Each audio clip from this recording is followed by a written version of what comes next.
હવે communicable disease એટલે કે જે કમ્યુનિટીમાં ચેપ દ્વારા ફેલાતા એને શું કહેવાય? Communicable disease. એડ્સ છે, મલેરિયા છે, એ બધા કેવા છે કે જે કમ્યુનિકેબલ ડિસીઝ છે. ડાયરિયા છે.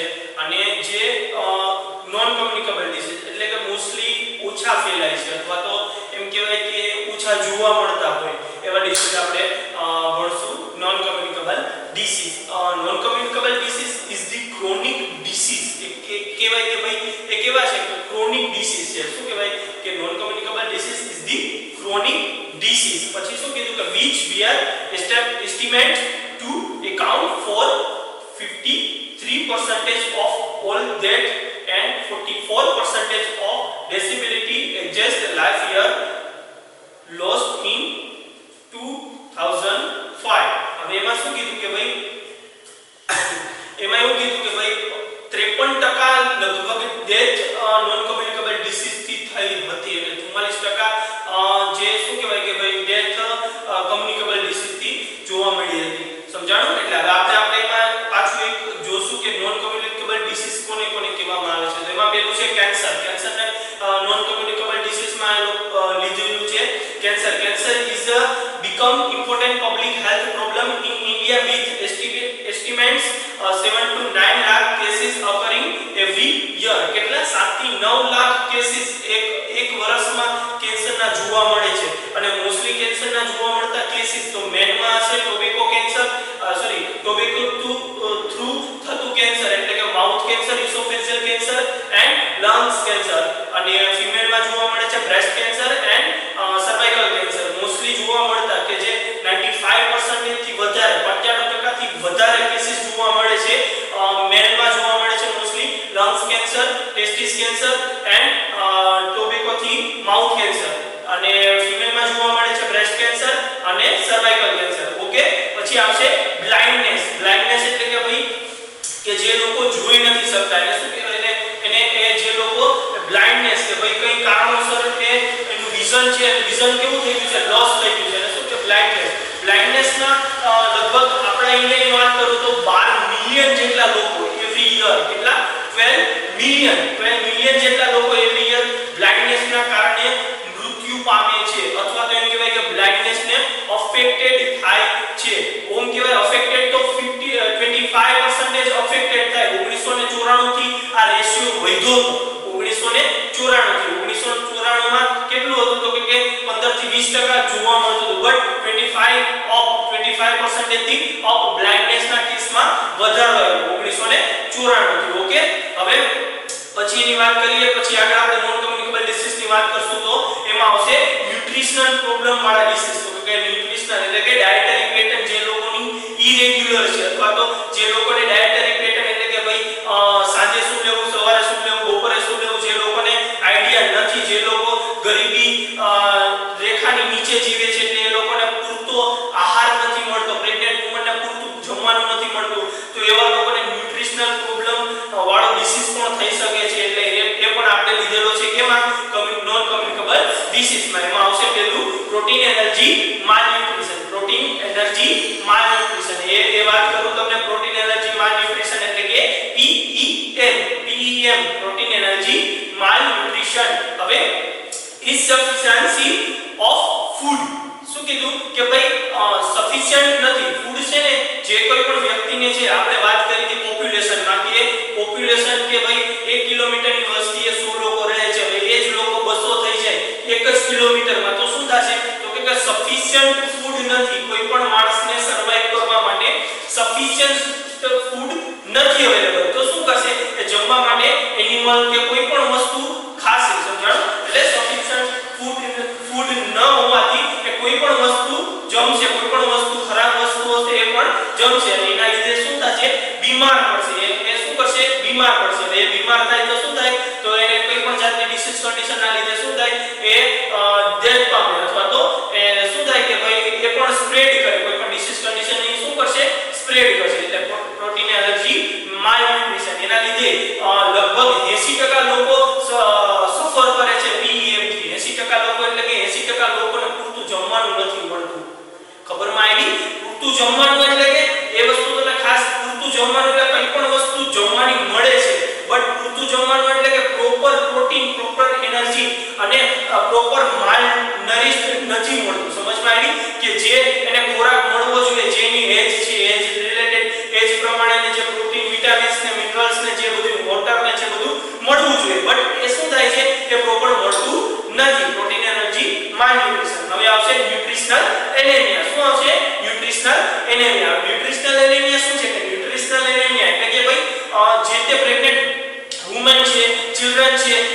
વ્યક્તિ છે, ઓલ્ડ એજ પીપલ છે, એ લોકોને શું પ્રોબ્લેમ આવે છે કે એ પોતે પૂરતું જમવાનું નથી લેતા. કે પૂરતું જમવાનું એટલે કે એ સર્વાઈવ કરવા માટે, ખાલી એ સર્વાઈવ કરવા માટે, જીવવા માટે જમવાનું લે છે, બટ એને એ ખબર નથી કે ભાઈ મારે વિટામિન્સની જરૂર છે, મિનરલ્સની જરૂર છે, કે કોઈ પણ પ્રોટીનની જરૂર છે.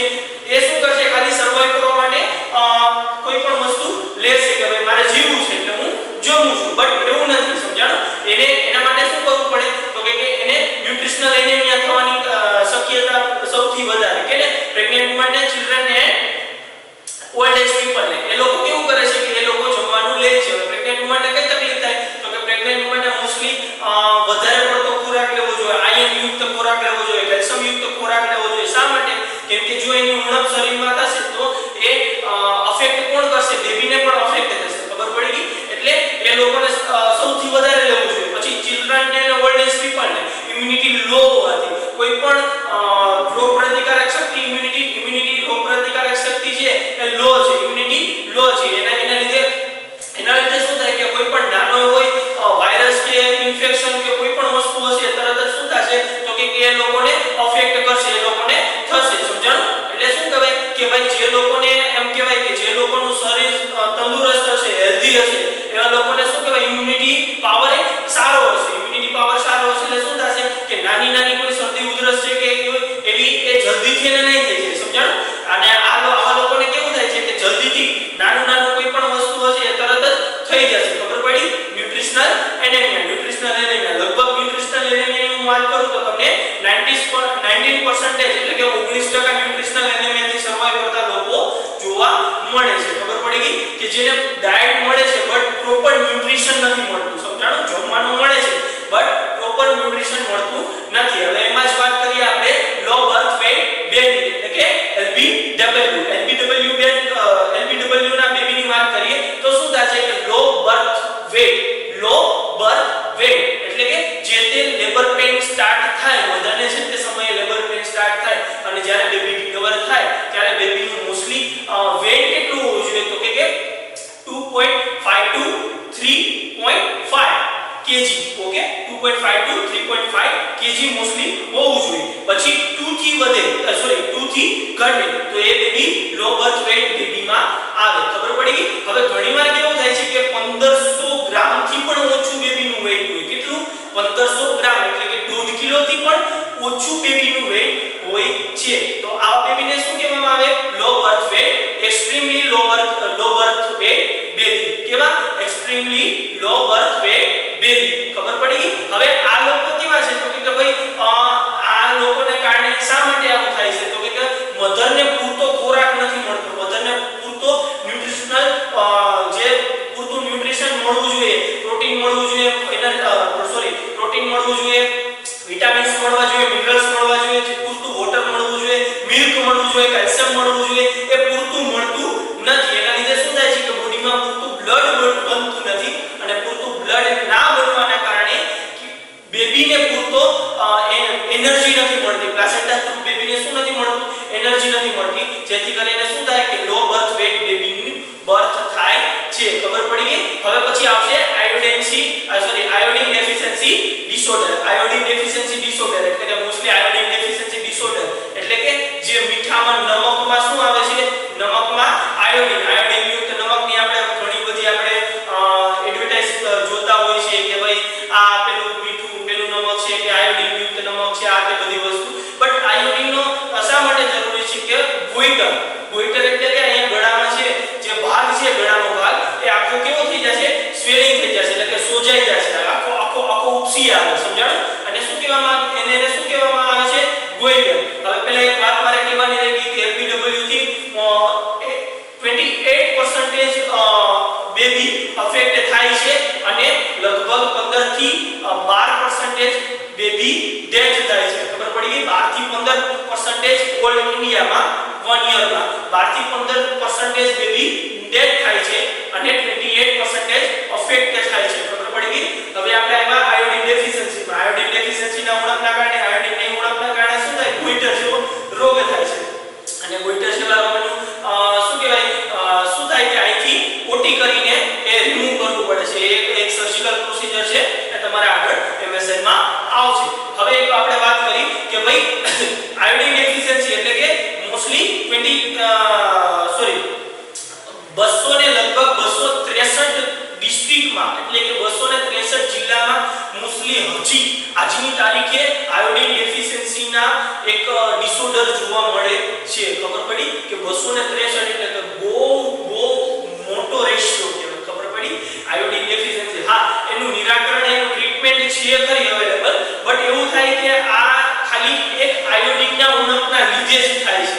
તો આ ન હોવું જોઈએ. બહુ મોટો આંકડો છે બધા કન્ટ્રી કરતા. ઇન્ડિયામાં આ આંકડો બહુ મોટો છે. ઓકે, પછી આવશે અધર પ્રોબ્લેમમાં મોસ્ટલી આવતું નથી, બટ મારા મત મુજબ હું તમને એક વાત કરું અધર પ્રોબ્લેમમાં, તો અત્યારે આજની તારીખે એક્સિડન્ટ કે જે સૌથી રોડ ટ્રાફિક એક્સિડન્ટ સૌથી વધારે આરટીએ રોડ ટ્રાફિક એક્સિડન્ટ જે આરટીએ ના કેસીસ જે આજની તારીખે વધતા જાય છે. આજની તારીખનો રેશિયો તમને કહું તો ગત 2019 માં 2019 માં તમને લગભગ કહું કે એક વર્ષનો રેશિયો 5 થી 7 લોકો 5 થી 7 લાખ લોકો 5 થી 7 લાખ લોકો એક્સિડન્ટના કારણે મૃત્યુ પામ્યા હતા અને એમાં 62% થી વધારે યંગ પીપલ હતા. સમજમાં આવે છે બાબત? હે, કેટલા 5 થી 7 લાખ લોકો મરી ગયા હતા એક જ યરમાં અને 62% થી વધારે 62% થી વધારે કેવા હતા? યંગ હતા. કેવા હતા? યંગ એટલે કે તો કે ભાઈ 22 થી સમજી લો રેશિયો 35 સુધીનો રેશિયો. સમજમાં આવી બાબત? એ કેવા હતા? યંગ હતા. સમજાણું? યંગ લોકો ડેથ થઈ ગયું. ક્યારે? એક્સિડન્ટના કારણે. તો એ નોન કમ્યુનિકેબલ ડિસીઝમાં આવી શકે. ખબર પડી ગઈ? હવે આપણે નેક્સ્ટ આપણે આના પછી વાત કરીશું કે ભાઈ નોન કમ્યુનિકેબલ ડિસીઝમાં કેટલા લોકો અફેક્ટેડ છે, એન્વાયરમેન્ટલ સેનિટેશન ને આ તે બધી વસ્તુ. હવે આપણે વાત જસ્ટ કરીશું હેલ્થ ટીમ મેમ્બર્સની. હેલ્થ ટીમ મેમ્બર્સમાં આપણે વાત કરી હતી આની પહેલા કે હેલ્થ ટીમ મેમ્બરમાં પીએચસી પર કેટલા હેલ્થ ટીમ મેમ્બર અવેલેબલ હોય, શા માટે આપણે રાખવામાં આવે તે બધી વસ્તુ. Role of nursing personnel at various level. હવે આમાં આપણે વાત કરીશું કે મલ્ટીપર્પઝ હેલ્થ વર્કર કે ફીમેલ અને મેલ એની પહેલા વાત કરીએ. મલ્ટીપર્પઝ હેલ્થ વર્કર તો કે એક કમિટી પાડવામાં આવી. કે શું કર્યું? એક કમિટી પાડવામાં આવી. કમિટી કોણે પાડી? તો કે કરતારસિંહ કમિટી. એનું નામ આપ્યું કરતારસિંહ કમિટી. આ કમિટી કોણે પાડી હતી? ગવર્નમેન્ટ ઓફ ઇન્ડિયાએ સેટઅપ એક મલ્ટીપર્પઝ હેલ્થ વર્કરની કમિટી પાડવામાં આવી. કરતારસિંહ કમિટી નામ આપવામાં આવ્યું અને 1972 માં ક્યારે કમિટી પાડવામાં આવી? 1972 માં. ખબર પડી કે ભાઈ રૂરલ હેલ્થ સર્વિસ એટલે કે ગામડાઓમાં શું જઈને કરશે? સર્વિસ પૂરી પાડશે કમિટીનું નામ આપવામાં આવ્યું કરતારસિંહ કમિટી.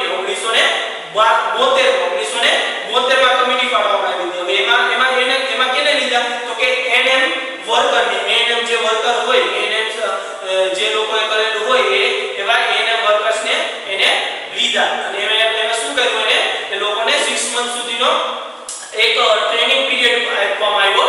6 મંથ સુધીનો એક શું કર્યું કે ભાઈ એક નિમણૂક કરી કે 6 મંથ સુધીનો એને ટ્રેનિંગ પીરિયડમાં શું કરાય? તો કે ટ્રેનિંગ પીરિયડમાં એ લોકોને મલ્ટીપર્પઝ હેલ્થ વર્કરને ટ્રેનિંગ પીરિયડમાં એને ડિલિવરી રિલેટેડ કે ભાઈ ઇમરજન્સી કન્ડિશનમાં તમે કેવી રીતે ડિલિવરી કરાવી શકો, હોમ ડિલિવરી તમે કેવી રીતે કરાવી શકો, હોમ વિઝિટિંગના ટાઈમ એ લોકોને કીધા. પછી શું શીખડાયું? સર્વે કેવી રીતે કરી શકો તમે, ઇન્ફેક્ટેડ પીપલ છે તો તમે કેવી રીતે કમ્યુનિકેશન કરી શકો. આ તે બધી વસ્તુ એને ટ્રેનિંગ પીરિયડમાં શીખડાવવામાં આવે છે. ફિમેલ હેલ્થ વર્કર એ જે ફિમેલ હેલ્થ વર્કર મોસ્ટલી ક્યાં હોય છે? તો કે આપણે સબ સેન્ટરમાં અને પીએચસી પર જોવા મળે છે. સબ સેન્ટરમાં મોસ્ટલી જોવા મળે છે વધારે, કેમ કે ત્યાં 3000 થી 5000 ની વસ્તીએ લોકો 3000 થી 5000 ની વસ્તીએ એક સબ સેન્ટર ખોલવામાં આવે છે. ત્યાં શું આવેલો છે? Female health worker. Qualification and training. હવે ટ્રેનિંગની મેં તમને વાત કરી હતી. પછી role of female health worker. તો એને શું કરવાનું છે? તો કે રોલ ઓફ ફિમેલ હેલ્થ વર્કરને તો કે ભાઈ ઘરે જઈને સર્વે કરવાનું છે. હવે આમાં આપણે બીજો એક ટોપિક નાખી દઈએ હોમ વિઝિટિંગ. હોમ વિઝિટિંગ એટલે કે ઘરે જઈને હોમ વિઝિટ કરવાની. હવે હોમ વિઝિટ કેવી રીતે કરશો તમે? હોમ વિઝિટિંગનો ટોપિક હું તમને આમાં એડ કરું છું. હોમ વિઝિટ એટલે કે તમે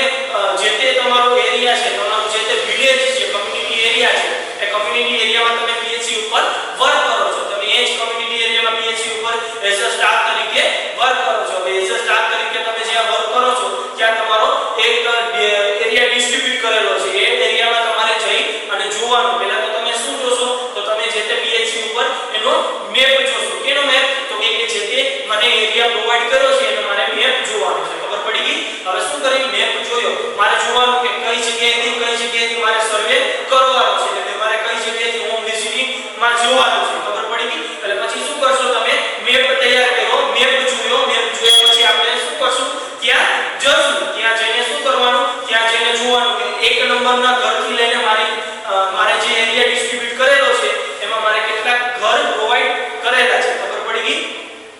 1 નંબરના ઘરથી લઈને મને ડિસ્ટ્રીબ્યુટ કર્યો એમાં મારે કેટલા ઘર પ્રોવાઈડ કરેલા છે, ઓકે? એટલે હોમ વિઝિટિંગમાં ત્યાં જવાનું. પછી શું કર્યું કે એરિયામાં તમે ગયા, તમે હોમ વિઝિટમાં એટલે કે કોઈ પણ ઘર પાસે તમે જાઓ એટલે પહેલો ક્વેશ્ચન શું તમારે કરવાનો, પહેલા આપણે એને એ આપણી એક ઇન્ફોર્મેશન આપવાની કે આપણી જે તમે ત્યાં જઈને આપણે શું કહેશું કે અમે પીએચસી માંથી ફલાણા ગામમાંથી આવીએ છીએ, ઓકે? અમે પીએચસી માંથી આવીએ છીએ, મારું નામ આ છે, રેડી? સેલ્ફ ઇન્ટ્રોડક્શન આપવાનું, મારું નામ આ છે, હું ત્યાં એઝ અ સ્ટાફ નર્સ તરીકે જોબ કરું છું અને હું તમારું જે તે સર્વે કરવા માટે આવેલો છું અથવા તો આવેલી છું, ખબર પડી ગઈ? અને શું કરશું આપણે એને આપણું એવું હશે તો આપણું ઓળખ કાર્ડ દેખાડશું, આપણું જે આઈડેન્ટિટી પ્રૂફ છે એને આપણે દેખાડીશું, ખબર પડી ગઈ? અને શું કરશું કે આપણે એને પૂછશું, સર્વેમાં શું પૂછશું તો કે હોમ વિઝિટિંગમાં કઈ પણ વસ્તુ આપણે સર્વે, ધારો કે મલેરિયા ઇરેડિકેશનનો સર્વે છે તો મલેરિયા ઇરેડિકેશનનો સર્વે માટે તમે ત્યાં જાઓ તો તમારે જઈને તમારે શું પૂછવાનું, પહેલા તો એ પૂછવાનું કે ઘરમાં મેમ્બર કેટલા છે, શું પૂછવાનું, ઘરમાં મેમ્બર કેટલા છે. પછી બીજી વસ્તુ આજુબાજુનું એન્વાયરમેન્ટ જોવાનું, શું જોવાનું કે ઘરનું એન્વાયરમેન્ટ છે એ જોવાનું, એ તમારે એક ફિઝિકલ એન્વાયરમેન્ટ તમારે આગળ આવશે ચેપ્ટરમાં આવે છે, ફિઝિકલ એર કેવી છે, લાઇટ કેવી છે, ઓકે, વેન્ટિલેશન કેવું છે, પછી સ્વચ્છતા કેવી છે, એ બધી વસ્તુ તમારે જોવાની, ઓકે? પછી આપણે શું ઓબ્ઝર્વ કરવાનું કે ભાઈ આજુબાજુમાં કે પાણી નથી ભરાયેલું ને, પાણી કે ઢોળતા વધારે પાણી ઢોળતા નથી ને, જેથી કરીને શું થાય કે મચ્છરનો ઉપદ્રવ વધે અને એનાથી શું થશે તો કે મોસ્કિટો બાઇટ કરશે, એના ફેમિલી મેમ્બરને શું કરશે, બાઇટ કરશે અને શું કરશે, મલેરિયા વધારશે, સમજાણું? એટલે આપણે શું આપણે એને કહેવાનું કે ફેમિલીમાં કેટલા મેમ્બર રહે છે, પછી એ પૂછવાનું ચિલ્ડ્રન કેટલા છે, પ્રેગ્નન્ટ વુમન કેટલી છે અને ઓલ્ડ એજ પીપલ કેટલા છે. આ શા માટે પૂછવાનું, કેમ કે આ એટલા માટે પૂછવાનું કે મેં તમને પહેલા વાત કરી કે પ્રેગ્નન્ટ વુમન, ચિલ્ડ્રન અને ઓલ્ડ એજ પીપલની ઇમ્યુનિટી કેવી હશે, ડિક્રીઝ હશે, લો હશે, સમજાણું? હવે આ ઇમ્યુનિટી લો હોવાના કારણે શું થાય કે એને જલ્દીથી મલેરિયાનો ડિસીઝ લાગી શકે, એટલા માટે શું આપણે એ વસ્તુ પૂછવાની, એ સર્વેમાં આપણે લખવાનું કે તમારા ઘરમાં ચિલ્ડ્રન કેટલા છે, ઓલ્ડ એજ પીપલ કેટલા છે એન્ડ પ્રેગ્નન્ટ વુમન હોય તો હા, નથી તો ના, ઓકે? ખબર પડી ગઈ? પછી હેડ ઓફ ધી ફેમિલી મેમ્બરના હેડનું નામ લખવાનું, ફેમિલી મેમ્બર કેવી છે, ન્યુક્લિયર ફેમિલી છે, જોઈન્ટ ફેમિલી છે, એ વસ્તુ લખવાની, ઓકે? પછી સેપરેટ હા એક ખાસ કે એના ટોયલેટ બાથરૂમ જે છે એ કેવા છે, સેપરેટ છે કે કમ્બાઈન છે, સમજમાં આવી? આ વસ્તુ એટલા માટે કે ભાઈ જેટલું એ લોકો સ્વચ્છતા જાળવશે પોતાના ઘરમાં અને આજુબાજુના વિસ્તારમાં એટલું ડિસીઝ ઓછો થશે, કોઈ પણ રોગ હોય સ્વચ્છતા જાળવશે એટલો રોગ ઓછો થશે, ખબર પડી ગઈ? એટલે આ વસ્તુ ખાસ હોમ વિઝિટિંગમાં આ તમે એક વાત કીધી. પછી બીજી વસ્તુ શું કહેવાની કે જે તે સમયમાં તમે કોઈ પણ કારણોસર બીમાર પડો છો, કે જે તે સમયમાં કોઈ પણ કારણોસર તમે બીમાર પડો છો તો તમે કેની હેલ્પ લ્યો છો અથવા તો તમે કોની પાસે જાઓ છો, ખબર પડી ગઈ? તો એ લોકો કહે છે અમે પીએચસી માં જઈએ છીએ, અમે પ્રાઇવેટ ડોક્ટર્સ પાસે જઈએ છીએ, અમે જે તે સ્પેશિયલાઇઝ્ડ ડોક્ટર પાસે જઈએ છીએ, તો એ વસ્તુ નોટ ડાઉન કરવાની, ખબર પડી ગઈ? હોમ વિઝિટિંગના ટાઈમ, હોમ વિઝિટિંગ આને શું કહેશું આપણે, home visiting, okay? Home visiting પૂરું થઈ ગયું. હવે આપણે જોશું કે ભાઈ ફિમેલ હેલ્થ વર્કર કે ભાઈ જે મલ્ટીપર્પઝ હેલ્થ વર્કર છે એને શું કામ કરવાનું હોય તો કે મેટરનલ અને ચાઇલ્ડની હેલ્થ કેવી છે, જે તે વિલેજમાં મેટરનલ અને ચાઇલ્ડની મોર્ટાલિટી રેટ, મોર્બિલિટી રેટ કેવો છે, મોટા અને પછી એની હેલ્થ કેવી છે, એટલે એમાં જોવાનું છે કે register of provide care, register પહેલા તો એને રજિસ્ટર કરવાનું અને શું કરવાનું, provide the care pregnant woman throughout the period of pregnancy, પછી test urine of pregnant woman and albumin and sugar test, ખબર પડી કે એને શું કરવાનું કે આલ્બ્યુમિન અને સુગરનો ટેસ્ટ કરવાનો. પછી આવશે તો કે abnormal pregnancy and cases with medical gynaecologist problem to health assistant female of primary health centre, એટલે શું કરવાનું કે કઈ પણ પ્રકારની પ્રેગ્નન્સી રિલેટેડ કઈ પણ પ્રકારની ખામી જોવા મળતી હોય તો એને શું કહેવાનું કે પીએચસી એ મુલાકાત લેવા જવા માટેનું કહેવાનું. પછી આવશે supervisory delivery in the Har area, એને શું કરવાનું કે જે પોતાના એરિયો હોય એમાં જે તે પ્રેગ્નન્ટ વુમન છે કે 3 કે 4 પ્રેગ્નન્ટ વુમન છે, કોઈ પણ એરિયા હોય એમાં 4 થી 5 પ્રેગ્નન્ટ વુમન છે તો એ એરિયામાં એને સુપરવાઇઝ કરવાનું અને વારંવાર મુલાકાત લેવા જવાની, જેથી કરીને એને ખબર પડે કે એની તબિયત કેવી છે. ખબર પડી ગઈ. પછી શું કરવાનું કે પછી આફ્ટર ધી ડિલિવરી શું કરવાનું કે પોસ્ટનેટલ વિઝિટ કરવાની. પોસ્ટનેટલ વિઝિટમાં આવશે mother care and baby care. પછી આવશે feeding of the newborn baby. એને શું કરવાનું કે ફીડિંગ ની પ્રોસિજર શીખડાવવાની. કોઈ પણ પ્રકારની તકલીફ થતી હોય તો બ્રેસ્ટ ફીડિંગ ની એને પ્રોસિજર શીખડાવવાની. પછી આવશે assess the growth and development of infant, take necessary action. ખબર પડી ગઈ કે શું કરવાનું કે અસેસ કરવાનું ગ્રોથ એન્ડ ડેવલપમેન્ટ. કેમાં તો કે બેબીની હાઈટ, વેટ, પછી હેડ સર્કમ્ફરન્સ, ચેસ્ટ સર્કમ્ફરન્સ અને મિડ આર્મ સર્કમ્ફરન્સ. ઓકે, એને શું કરવાનું કે ગ્રોથ એન્ડ ડેવલપમેન્ટ જોવાનું, રિફ્લેક્શન જોવાના. જે તે રિફ્લેક્શન આવતા હોય, બ્લિંકિંગ રિફ્લેક્સ છે, પાલ્મર ગ્રાફ રિફ્લેક્સ છે, ફીડિંગ રિફ્લેક્સ છે, એ બધા રિફ્લેક્શન જોવાના. ખબર પડી ગઈ. પછી આવશે આપણે એમાં આવશે ફેમિલી પ્લાનિંગ. પછી શું કરશે તો કે ફેમિલી પ્લાનિંગ વિશેનું એજ્યુકેશન એને આપશે. આપણે પહેલા લેક્ચરમાં જોયું કે ફેમિલી પ્લાનિંગ તો શું કરશે કે કોન્ટ્રાસેપ્ટિવ મેથડ થ્રુ એને શું કરશે, એને હેલ્થ એજ્યુકેશન આપશે કે ભાઈ આ રિલેટેડ શું કહેવાય પરમિનન્ટ અને temporary method. Okay, permanent method and temporary method, tubectomy, vasectomy, જે તે મેથડનો યુઝ કરીને શું કરશે તો કે એને એજ્યુકેશન આપશે કે ફેમિલી પ્લાનિંગ કરવું છે. એક બેબી થી બીજા બેબી વચ્ચે 3 યરનું અંતર રાખવું. ખબર પડી ગઈ. એને શું કરશે તો કે એને એજ્યુકેશન આપશે. પછી આવશે MTP act, medical termination of pregnancy. MTP act વિશે એને માહિતી આપશે. પછી આવશે ન્યુટ્રિશન રિલેટેડ. શું આવશે?